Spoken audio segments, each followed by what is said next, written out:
He's a pain in the ass, you know. I appreciate you being so honest. On the field. He's a pain in the ass. And so I'm blocking Richard, and boom, I get run into from behind, you know, by McMichael. And I go, what's your problem, man? He goes, your damn buddy pushed you into me. What the you going to do about it anyway, you know? And that's how things started, you know. And so I don't know, man. I just grabbed him and I was wrestled, you know. Yeah. So I just did kind of a lateral drop on him, and I got him down, and I got him pretty good.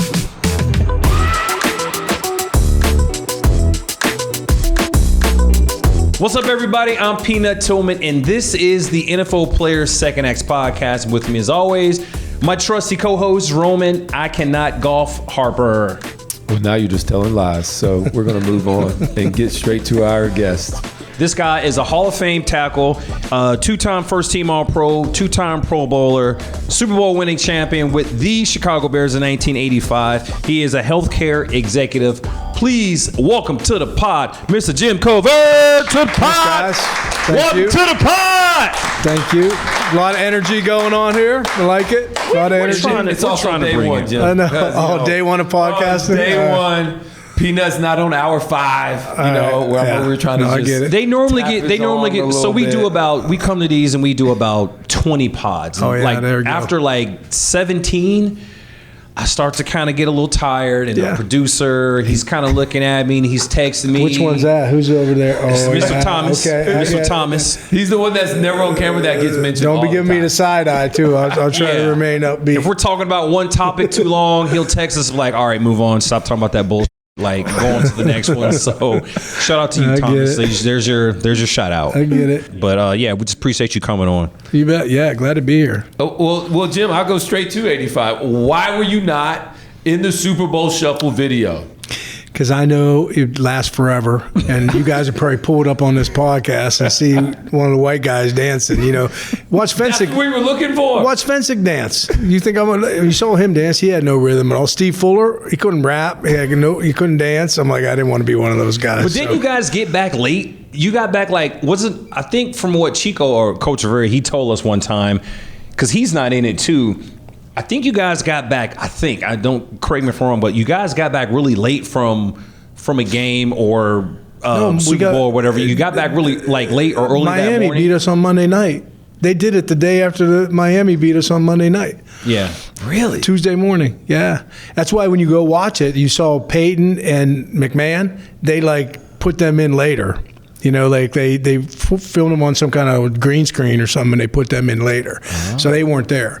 But yeah, they did it. They did it after we got beat by Miami. So that's kind of ballsy, right? You do that after you get beat. I don't think I knew that. After we lost. Yeah. One loss. Yeah, one loss. Which person's idea was that? Whose idea was that? It was Willie's. So it was Willie to feed Golf. the needy. Yeah.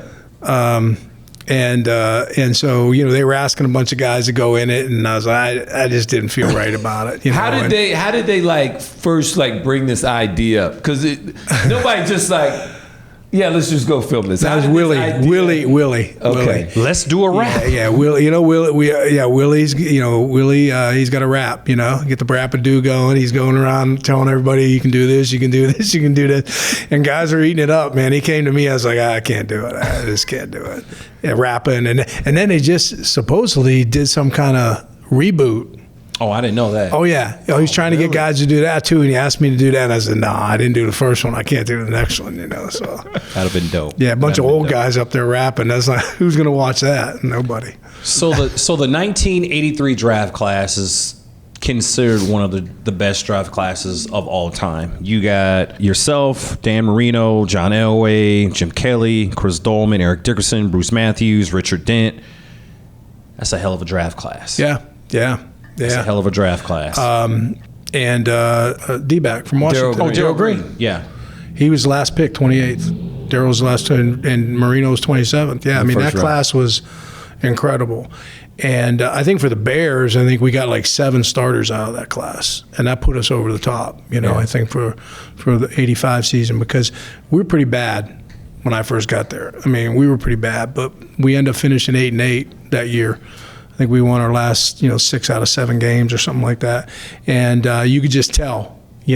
you were on a trajectory then, and then the next year we lost Jimmy Mack halfway through the year, and I think we played 5 different quarterbacks, or 6 maybe, and they had to bring Greg Landry, who was like 44 years old. He was our quarterback for the last week of the season against Detroit, and we beat them. And then Steve Fuller was a backup and came in, and we beat Washington and went to the NFC Championship game, got beat out there.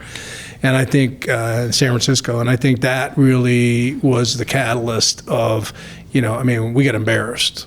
We didn't score. It was 23-0. We didn't score any points. Offense was bad. And, the 49er players were like, bring an offense next time, And I think that really motivated us next year. We went out there next year and played them in the regular season, beat them up pretty good. Jim, my draft classes for the Saints, they kind of consider as one of the greatest ones. Your draft class for the Bears, you just mentioned 7 starters out of that. Like, at what point, because everybody starting and getting their confidence at different times. Yeah. And during my class. What was it for your class? Like, I'm sure you guys talked about it. Because when you're drafted together, you're rookies together, so you go through all the rookie stuff together, and you actually kind of grow together. Yeah. And their success is your success. Yeah. And your success is their success. How did you guys start to be like, okay, it's us? And the things that we're doing, kind of walk me through that path, or how'd you see it through your lens? Well, I think you could just tell that class when they came in there, quality of players. Willie and Willie Gauld and I and Mike Richardson were day 1 starters. Mm-hmm. So we started day 1. And then and Richard Dent was in that class. So Richard came in and, he started halfway through the year, right? Okay. Then we had Dave Dorison. Right, yeah, and he was starting. He started to get a lot of playing time, and then when Todd Bell held out the next year in '85, mm-hmm. and then Dave became a full-time starter, and so and then Mark Bortz, who played next to me, he became a full-time starter in '84. Right, okay. So you started to see that class, and then Tom Thayer.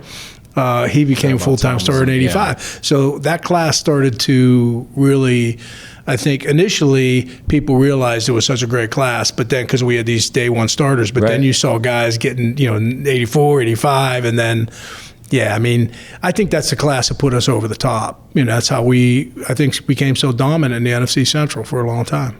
We've all have experienced what it's like to be in the NFL coming from college. What was your welcome to the NFL moment?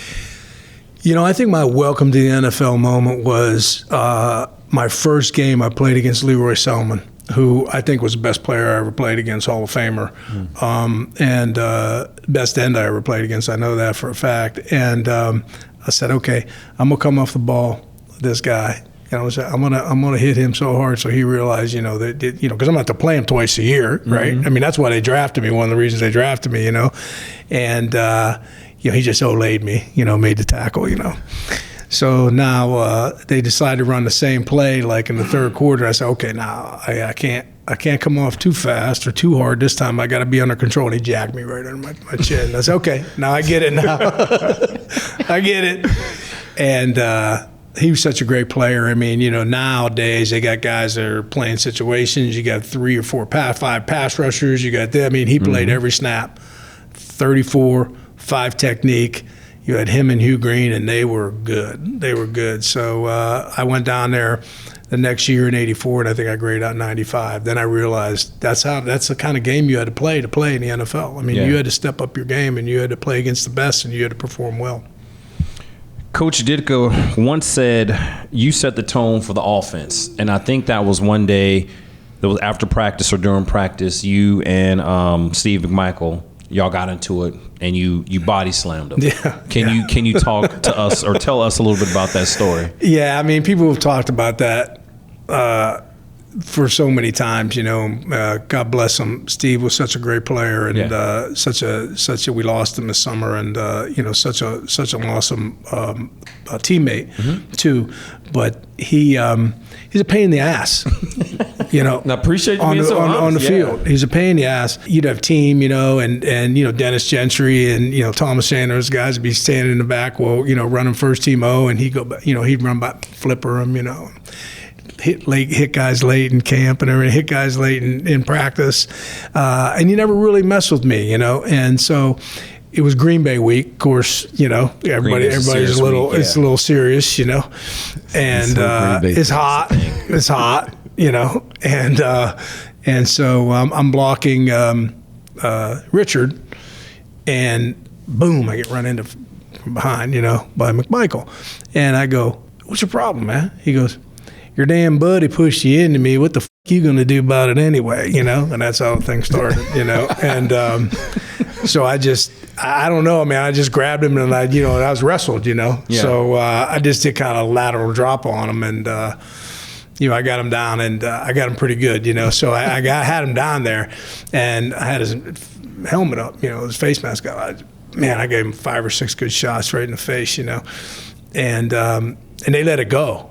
They let it go because I guess they wanted to see him, get his ass beat, And he stood up. When he stood up, he had his chin strap over his, because I had his helmet up. He had his chin strap over his mouth. He couldn't talk. He goes, "You want this?" He grabbed. He goes, "You want this helmet so bad?" He's a lefty, He went like this, and I just went boom and dropped him, and that was the end of the fight.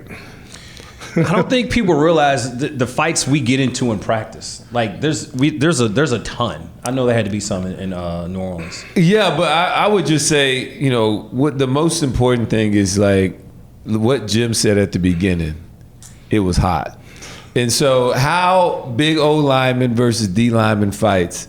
95% of them is they are hot and tired, and they just like, you know what, they just gonna fight because they are mad. Frustrated. They are hot. They are tired. And that is why a lot of fights start between offense and defensive linemen, especially. Is because one of them is hot and tired. And he just was tired of Steve McMichael. He had no reason to do it, And he had no reason to hit me from behind. He could have just kept going and walked back to the huddle, and there never would have been a fight. But no, he thought it might have been funny or what, he was going to get away with something. I wasn't going to let him get away with it. I love that. Mike Digger talked about that. How about you tell me what it was like, all we ever hear about the 85 Bears or that whole time you guys were so good is that the defense. Yeah. So what was it like going against that defense? I was in New Orleans where we had the number 1 offense for all these years. Yeah. And we used them as great examples. Anything we wanted to practice, any new things we had going on, it was always good to practice it against our best because they were the best. And so if we could get them, we know it was going to work on game day. Yeah. What was it like going against the best defense considered in your time? No, I think it was great because our defensive line, you got 3 Hall of Famers on the defensive line. So for us, for offensive line, it was great because you weren't going to play against anybody on Sunday better than you're going to play during the week, right? I mean, so practicing, I think was good, and I think they were such a great defense. But people forget about our offense. I mean, we led the league in rushing 4 years in a row. In '85, we led the league in rushing. We led the league in time possession. We led the league in first downs. We were second in the league in scoring. That makes your defense pretty good. No one wants to say that or talk about that because I played for the Bears, and I don't think I even knew. Yes. I don't even think I knew that. That's how crazy Chicago is, or that's how much of a defensive talent Chicago is. They never talk about it. Like y'all led all that, and I didn't even know that until now. And I played for the organization. They for were never 12 on the years. field.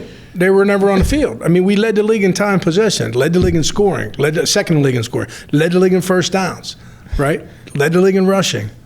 I mean, so total offense-wise, I mean, we were right up there in the top 3 in the league. So, I mean, you sit there and you go, these guys there, Buddy. It was Buddy. Okay, yeah. It was Buddy, and he, it was all about defense. It was always about defense. It was always about defense when I first got there. Still to this day. And, and so for me, I was like, I'd sell practices and, throwing guys around like ping pong balls and shit like that. I said, they're not going to do that to me, For me, I just came in and said, when I was a Pitt, all right, it was the O-line that set the practice tempo. Yeah. You know what I mean? So, because we had, Russ Grimm, me, Bill Fralick, Mark May, like we set the practice tempo, tone. You come to the Bears and it's completely the opposite. So I wasn't used to that, know, and so I just said, hey, they're not going to do that to me, and I just think that rubbed off on the offense and our whole line, and I think that it helped us. Tell me this: you mentioned Buddy Ryan. And Peanut says it's just the city. So it's the answer's somewhere in between. I would love both of you guys' opinion. Is it that Chicago just loves the defense, or is it maybe it was the love affair of the 46 defense? It was new. Nobody else was kind of doing it. Like, what was it? I think it was a defense forever in Chicago. Yeah, I mean, This is think day about one. it. I mean, think about it. Buckets You before got that. you got Bill George, you got Dick Buckus, you know, you got Mike Singletary, then you got Brian Urlacher. I mean, that was it's all about the middle linebacker. Yes, yeah, very true. You know, and the defense is just, you know, city of big shoulders, Chicago. That's what they want to talk about. They love Walter Payton. Yeah. You know, they love Jim McMahon, but it's all about the defense. So, you know, hey, that's fine with me. But people, that's what people don't realize. When you go back and look at the stats, you know, and people still today, they'll go, oh, the Bears had a mediocre offense. I'm like, look at the stats. You know, you see it all the time. The 85 Bears, right? What a defense! That's all. And their offense, and their offense, and their offense was mediocre. I'm sitting there going, "You lead the league in rushing, right? You're mediocre." I mean, I just let it go, you know. But when you look at the stats tell a different story. I guess I never really thought of it like that. When we talk about that year, that season, they only talk about the defense. They've even done documentaries, and it was just about the defenses. They don't really mention you all at all. I guess I never really thought about it until you actually just said something. It's like, damn. And you wonder they had a pretty good offense. And you wonder why he is trying to let it go still. I mean, you just wonder why. Well, I think that the 3 games before we lost to Miami, I think the combined score is like, I don't know exactly, but the combined score is like 95-10. Yeah. The defense didn't score all those points. Right. Somebody had to score them. You were right. So yeah, you were right. It's yeah, but hey, it is what it is. So it's never going to change. So you've played LT Lawrence Taylor 3 times, and in those 3 games, you didn't give up a sack. And Lawrence Taylor said, I played against a lot of excellent offensive tackles, and I put him right there at the top. What does that mean to you, hearing that from LT? Well, I mean, he's I think the greatest defensive player to ever live. So when you see someone like that say that about you, I mean, that's amazing. You know, I think the reason that I was able to accomplish that is because we were never in bad down and distances. We were never put in bad. You know, we weren't 3rd and long all the time. In the playoff game in '85, we really just, you know, we controlled the line of scrimmage. You know, we weren't 3rd and 10. You know, we were 3rd and 2. You know, and I think it had something to do. And then in the '87, when we played them. They won. We won in '85. They won in '86. We played a Monday Night Football in '87, first game of the year, and we beat them pretty good. And it was the same thing. You know, we got up on them, and then, you know, Run the ball. We're running the ball. Yeah. So, and then in the playoff game in '90, they beat us. And I think that's probably when I played one of my best games, because we were behind the whole game. You know, and was able to. Not give up a sack. It's amazing that you can play against a guy like that and not do it. I didn't say I didn't give up a pressure or something like that once in a while. But, yeah, no sacks. It's a hell of a compliment. You mentioned his name, and, you know, anytime we get one of you old school Bears players, with all due respect, Yeah. we always want to know, what was it like not only playing with Walter Payton, but blocking for Walter Payton? I mean, I only grew up watching him in my parents' van on all of the NFL films back in the day. Yep. And who he was how hardworking he was, how much the city loved him. Seemed like no fan ever had a bad experience around him. Yeah. What could you tell us, and the viewers and the people listening, what was it like to not only play with Walter Payton, but also block for Walter?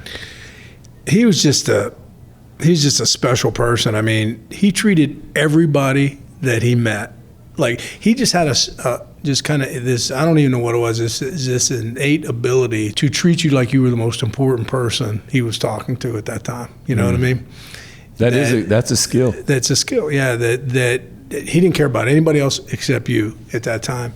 And he genuinely cared about people, you know, and he was just a special person. And so, luckily I got a chance to know him probably as well as anybody because, Matsui and I are roommates, and Matt and him are real tight.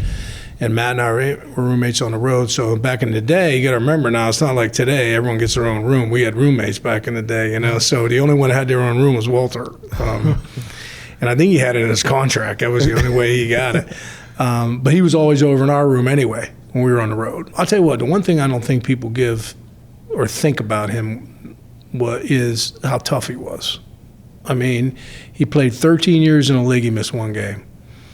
And I've seen him get his ankle rolled up. I've seen him get his knee twisted, and he was still out there, man. He never missed a down, went in there and got taped, spatted over the shoe. I mean, one of the toughest, I think, one of the toughest or the toughest guys I ever played with.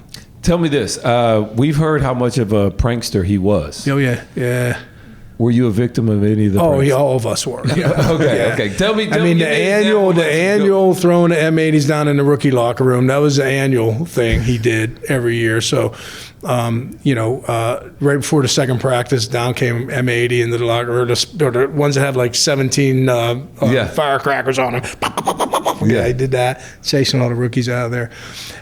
The annual pulling the fire alarm at training camp, like one of the last weeks, getting everybody out of the dorm. And he didn't even sleep there. He had an RV. He slept in the RV. Yeah, he slept. He didn't even just get all you guys, mess y'all up. That was a place you'd hang out and you'd get a beer after practice. All the running backs. Okay. If you were lucky enough, he'd invite a couple of linemen in there, and you could have a beer with them. And then he would also call you up, and he could, he had that real high voice. I get this call, and the voice like, Jimbo, hi, how are you? I just wanted to call you. We met up in Platteville. That's where we had training camp. You were so wonderful to me, and I was just wondering if maybe we can meet. And I go, who is this? And I think I'm like, who is this? So they're saying some crazy stuff. So I hung up the phone. And this before cell phones or anything. Caller ID. Yeah. So then the phone rings again. And I told my wife, don't answer that phone. And it's him laughing. He was a prankster, definitely a prankster. That's what people say about him the most. I want to know your thoughts on having a 1,000-yard rusher every season you were there except one. And that was a strike year. Yeah, that was a strike year. So that's impressive. That was a strike year. So I just think we concentrated on the run, and that was what we were known for, was running the football. But you got to remember, after Walter, we had Neil Anderson, who was a hell of a player. Yeah. From Florida. People don't really give him the credit that he deserves.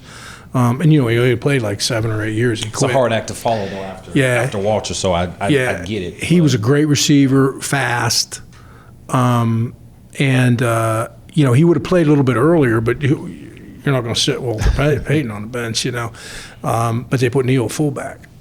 And in '87, and that wasn't his natural position, and the strike came and everything, but then that was Walter's last year. But he was a great player. So we concentrated on a lot, and that was what we were known for, is running football. So I think we look forward to it. We look forward to running the ball. Okay, I want to know about the back injury that permanently sidelined you from football. Yeah. Well, I had a couple things with my back. In '88, I hurt my back in training camp, and was it a specific play or was it just wear and tear? Doing nutcracker, Oklahoma drill.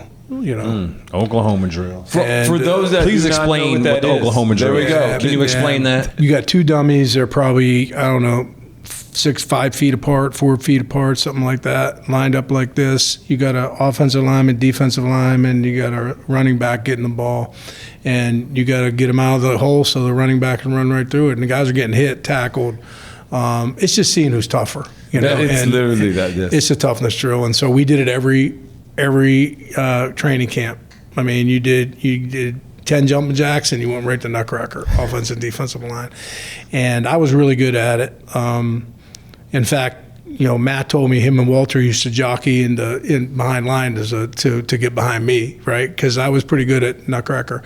And it's just I got kind of twisted the wrong way, and I felt something, and Yeah, so I mean, I tried to get a couple cortisone shots and epidural, and it just didn't take. So I went back and had surgery. So that was '88, and I did something that was, that basically shortened my career, and it was a stupid thing, but I did it. And when I came back and I played 6 weeks later after I had back surgery, and I just wasn't good. I played about a quarter. I just couldn't do it. I should have never been out there. And then I went on IR, and then I came back and I started the last 8 games of the year. And we went to the NFC Championship game, got beat by San Francisco at home. But I should have never done that. I think if I would have taken the year off and got healthy, did the things I should have been able to do to come back, I would have been way better off. So it just never was the same after that, And then I played in '89, I played in '90, and I just never was the same player. That just that just makes me feel even more blessed, because in '09 off-season, OTAs, I but I had a slip disc, L5S1 herniation of my herniated disc of mine, and I had surgery in July. Missed all of training camp, and I was ready week 1. So I probably had surgery 6 weeks later. And that week 1, we played Green Bay. We ended up winning the game, but I came back way too early. Yeah.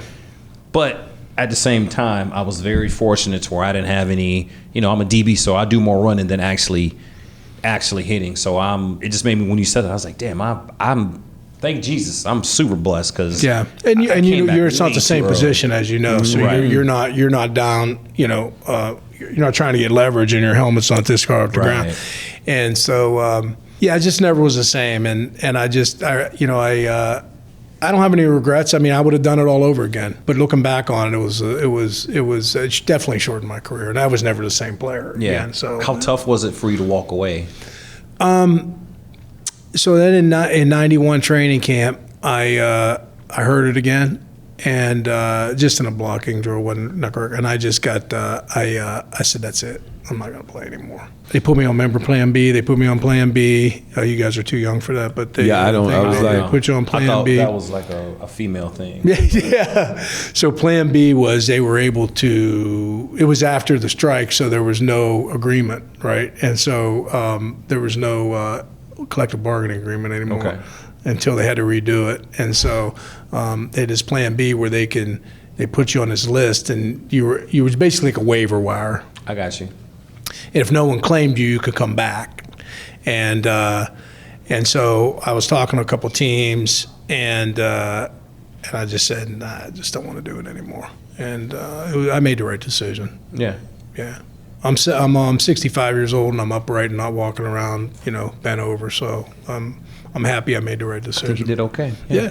So is it true that in 1990 you played a game so well that they wanted to select you to be Offensive Player of the Week? Yet you told them, I only want the award if the whole O-line can get it. Yeah. And so they gave it to you. You guys like the first offensive line to win an Offensive Player of the Week. This is a true statement. Yes, I did. They came to me and they wanted to. It was against Arizona out there, and they came to me and asked me if I wanted to. They selected me for it, and I said I'm not going to accept that unless it's just for the entire offensive line. I just felt like, we were playing well. We were on a roll. You got to remember one thing about offensive linemen, right? I mean, you guys are always together. You play as a group. Yeah. And we try to have that mentality. If you single somebody, defensive linemen, their defensive players are different. Defensive linemen is like I'm MVP.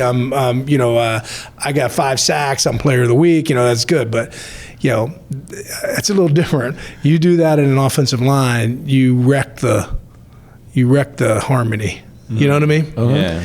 And Next thing you know, you got guys looking at you. Oh, now, yeah, you're the guy. And then you're offensive player of the week, right? I mean, then you might have to play against some guys got like 14 sacks, And next thing you know, you might give up a couple sacks, because that guy's going to say, "Hey, that's the offensive player of the week. I'm going to go after that guy and see how many sacks I can get on him." And so it was just, for me, it was just the right thing to do for our offensive line. Yeah. And I didn't want to be singled out. And it was a funny thing because what happened was, then the NFL, they really wanted to make an offensive lineman offensive player of the week. Mm-hmm. So a couple weeks later, they had Jim Lachey. They made Jim Lachey, who was a left tackle from Washington, offensive player of the week. He made the Pro Bowl, and I didn't make the Pro Bowl. So that's how that works. It's a popularity contest. Yeah, and I was like, you know what? I still made the right decision. I never regret that, because it was the right thing to do and for us, and it worked out. Yeah. Now I want to talk about your second act. Mm-hmm. You're out of football. You retire. You walk away from the game, and you get into the healthcare space. Mm-hmm. So currently, right now, you are the operating partner at Cressy and Company. Mm-hmm. How did you get into the healthcare space? I like to say it's like a 30-year overnight success. That's what people always would ask me. Like when I became a CEO, they're like, "How'd you get that gig?" I said, "What do you think I've been doing for the last 20 years?" First of all, we didn't make the kind of money they're making today, so right. You had to go out and work. Mm-hmm. If you want to have the same lifestyle. But I think one thing that for today, it's going to be interesting because of all this stuff going on in college football, with NIL and transfer portal and all this stuff. For these kids to get degrees at all, right? And I left Pitt. I was 15 credits shy because back then you had the bowl games. We played in the Cotton Bowl. Then we had the Hula Bowl, right? Then you had the Senior Bowl, right? And we were on quarters, so we started school like January 4th, right? And then back then, they had combines all over the place. Now they got one. That big combine they had in Indianapolis, you had to go all over the place. There's multiple? I didn't know. Oh, yeah. They had Blesto, Bears, Lions, Eagles, Steelers. You had to go to that one. And then they had another one, right? It was out in Seattle. And then they would fly you places, right? And you would go meet teams, right? Some wanted you to work out, some wanted you didn't work out. So, I get back and it's like January 30th or 1st February, and I didn't go to one class yet, So I went to my professors and I said, "What do you think?" They go, "You don't have a shot." So I just took all W's. And then the next year I planned on going back and I just didn't, And so it was about my 6th year in the league, 7th year in the league. The NFL was sponsoring this thing where they were having schools focus on getting NFL players back to college. And DePaul in Chicago was one of the sponsors of it. And so I took 4 classes at DePaul, and I took 1 class at Pitt as an independent study, and I graduated. And so I remember I was talking to who I think was a guy who was really, for me, was my mentor, was a guy named Vern Laux. He was a president and CEO of Baxter Healthcare. I got a chance to know him, and I had lunch with him, and he said, "What do you think you want to do when you're done playing?" I said, "I have no idea." And he said, "What's your degree in?" And I said, "English." And he said, "If I would have said I didn't have a degree," end of discussion. Right. End of story. So that's what worries me about these kids coming out right now, right? Because if a very, very small percentage of them are going to make it to the next level. Right, and they're going to make some bucks in school now with NIL and all that stuff, which is great, but that's going to be very short-lived and gone. Yes. So what are they going to do with the rest of their life? Right. That's what worries me. I think about that all the time. I'm on the board of trustees at Pitt and, my alma mater. I think about it all the time because I just feel like I was lucky. I was one of the lucky ones, Mm-hmm. I decided that I knew I had to go back and do that, so I did. And then when I got into the healthcare space, I remember my last year I made No, don't laugh, anybody that's football fans. I was the highest paid lineman in the league for 3 years. I made $475, five and a quarter. Okay, so I just sold one guy just. That was highest in the league? Highest tackle. Me and Munoz were tied, $475, five and a quarter. That is wild. I just saw they just signed a left tackle for Indianapolis for $100 million for like 4 years. Yeah. I'm like, you see second rounders signing for $18 million. Yeah. The guy that got drafted 4 slots behind me signed a 4-year, $18 million contract with like 16 fully guaranteed. I'm not mad.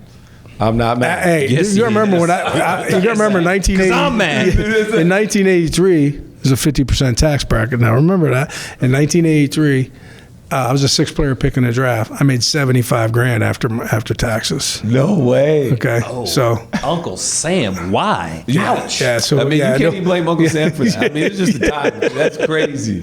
Managed to do 6th overall. God, $75K. $75K. Yeah. It's wild. But anyway, so I made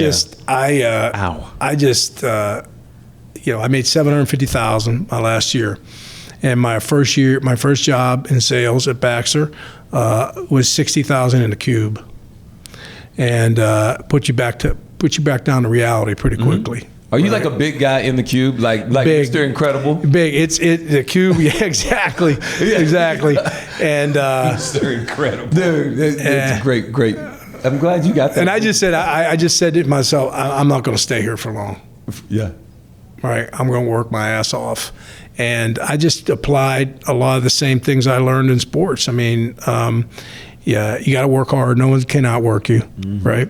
And you got to do your homework, right? And there's a lot of things you got to persevere through, because you're going to have adversity, just like you are on the football field, right?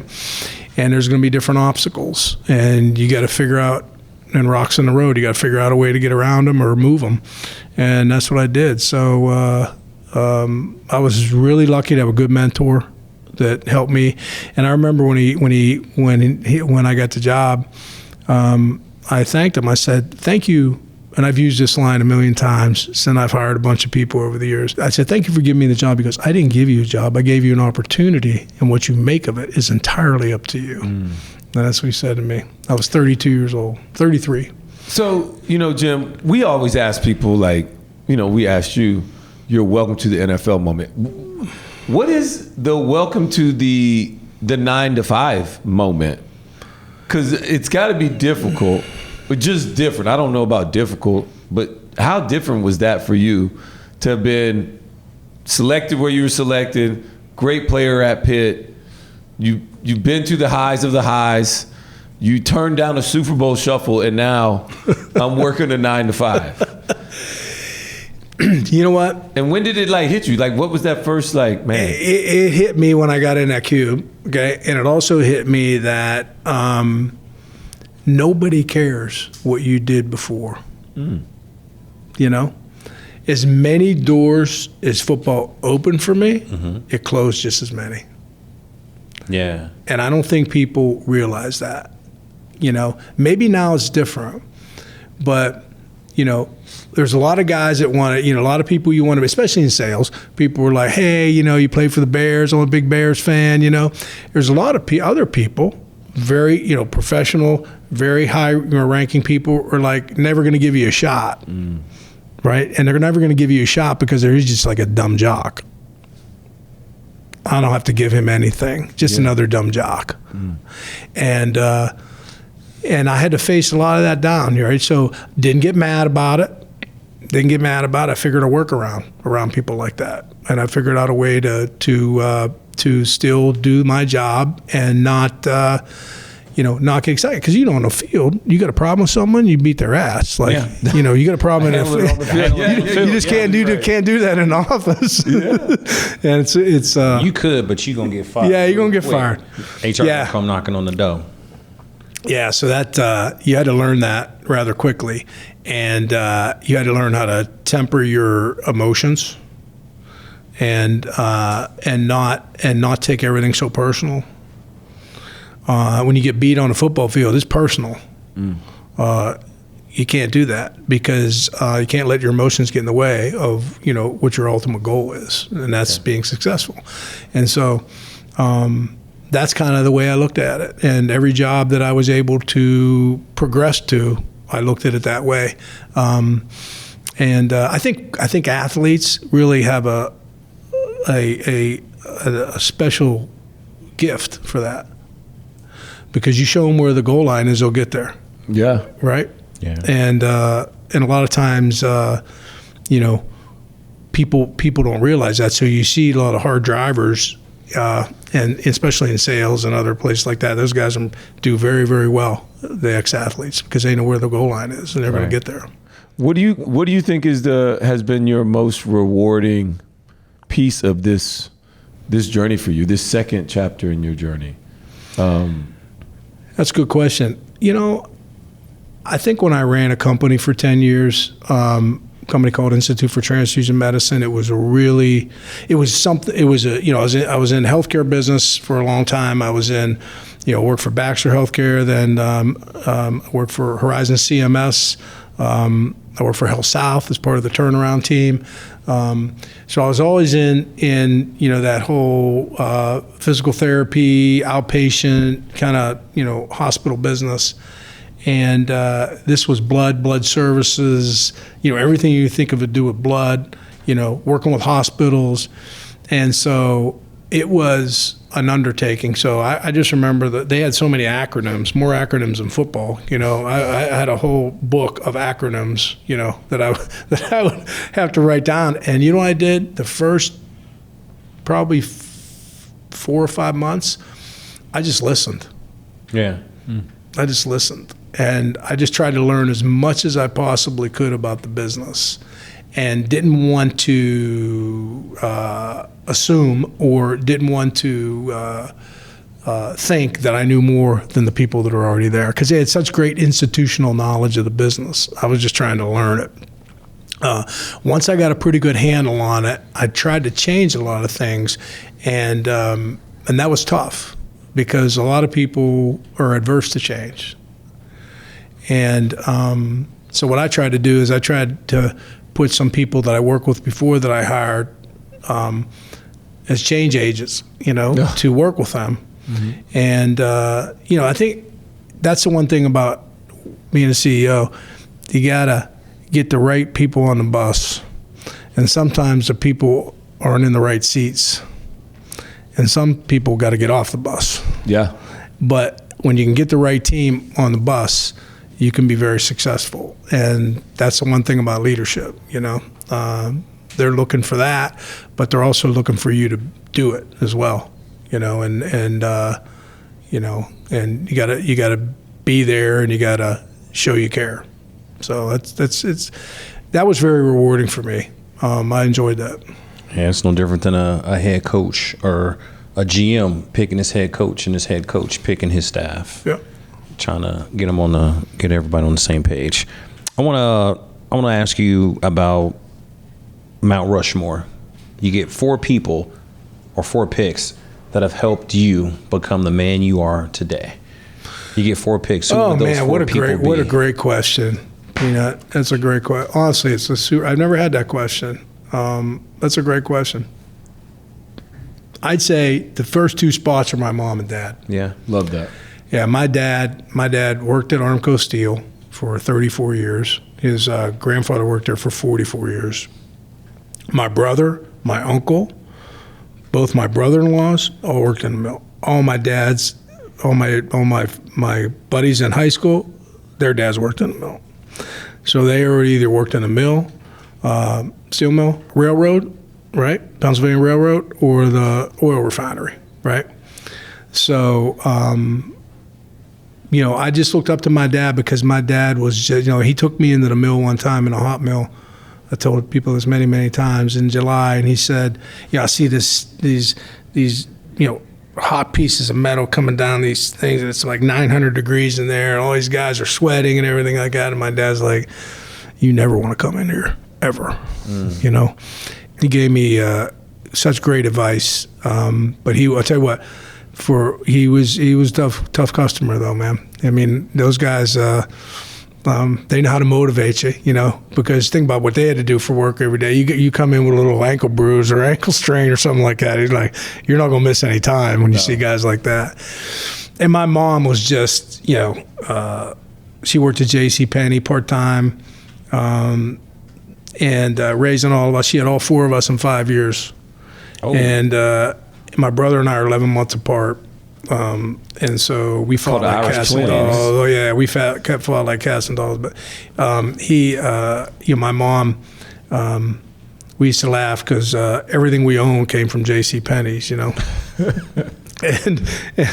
and we had those. Didn't they have layaway too back then?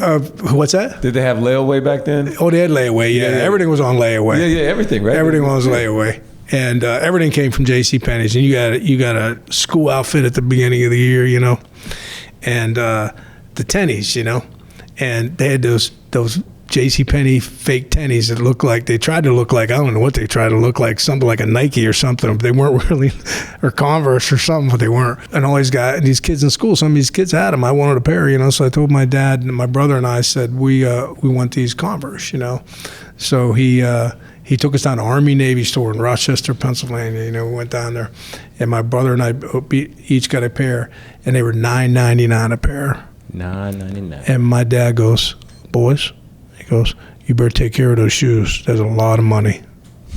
Think about that, $9.99 a pair. Now they got Nikes, for hundreds of dollars, and that just shows you how money was tight, and he did it. So, those two for sure. And then, my wife and I have had such a great relationship. She's been there. She's done, we've been married now for 43 years, I think. And we got married right before it was actually my rookie year. And, she raised our kids because my second career, I was always on the road. Yeah, okay. And people think that football players, maybe baseball players different, they think football players are always gone. They're not always gone.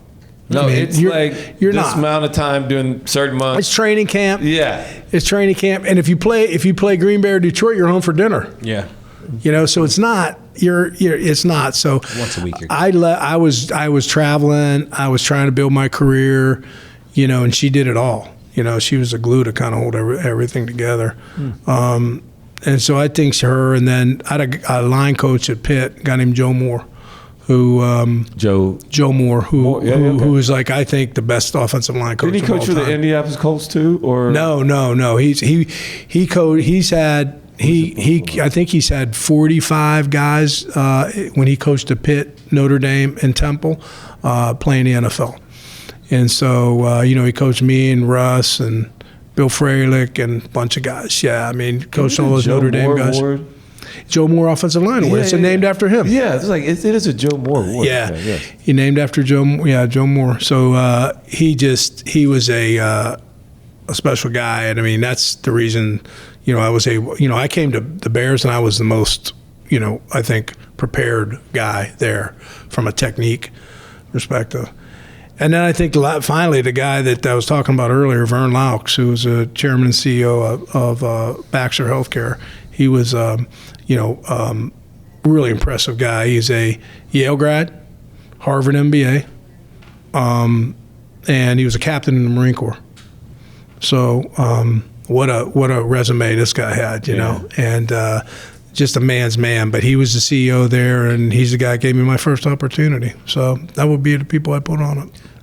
I got to ask this, and you can let me know if I'm going way too personal, but your daughter was born with spinal bifida. Mm-hmm.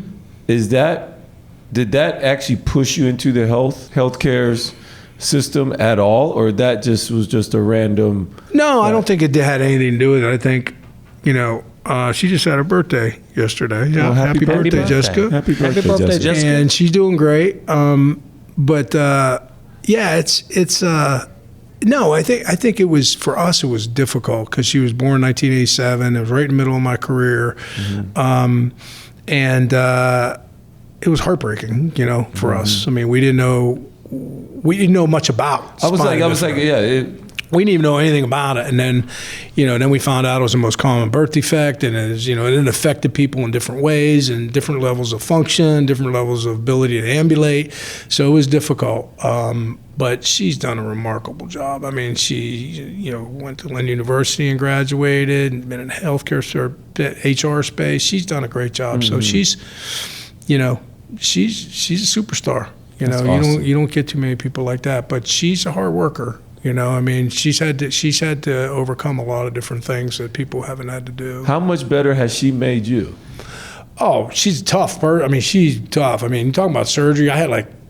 I've had 14 surgeries with all these orthopedic things. I think she's had 25 surgeries. Oh, wow. Oh yeah. Shunt revisions and spinal surgeries and they had to rotate her ankles back in and her I mean, just for a kid. Yeah. That's a lot. It's tough. So and she'd take it on head on and just look her straight in the eye, and she got a little tough, but she dealt with it and was able to do it. She's doing great.